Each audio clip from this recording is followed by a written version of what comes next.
திருவருள் சக்தி டிவி வாழ்க்கையை வளமாக்கும் களம். உங்களுக்கு 3-4 மணிக்கு திகில் கனவுகள் வந்து முழித்து விடுகிறீர்களா? இந்த நேரத்தில் வரும் கனவுகள் பழிக்குமா என்ற சந்தேகம் பலருக்கும் உண்டு. அதற்கான விடை இங்கே. பொதுவாகவே உங்களுக்கு அதிகாலையில் முழிப்பு வந்தால் அது குறித்து நீங்கள் ஒருபோதும் பயப்பட வேண்டிய அவசியமில்லை. ஏனெனில் அது நல்ல நேரத்தை தான் குறிக்கிறது என்றும், மேலும் நீங்கள் இந்த நேரத்தில் என்ன செய்தாலும் அது வெற்றியில்தான் முடியும் என்று ஜோதிடம் சொல்கிறது.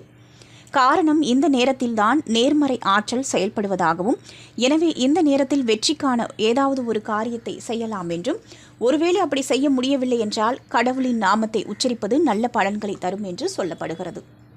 அது மட்டுமின்றி இந்த நேரத்தில் வரும் கனவுகள் கண்டிப்பாக பலிக்கும் என்று ஜோதிடம் சொல்கின்றது. காரணம், நேர்மறை ஆற்றலும் சேர்ந்து வருவதால் பலிக்குமாம். திருவருள் சக்தி டிவியை லைக் பண்ணுங்க, சப்ஸ்கிரைப் அண்ட் பெல் பட்டனை கிளிக் பண்ணுங்க.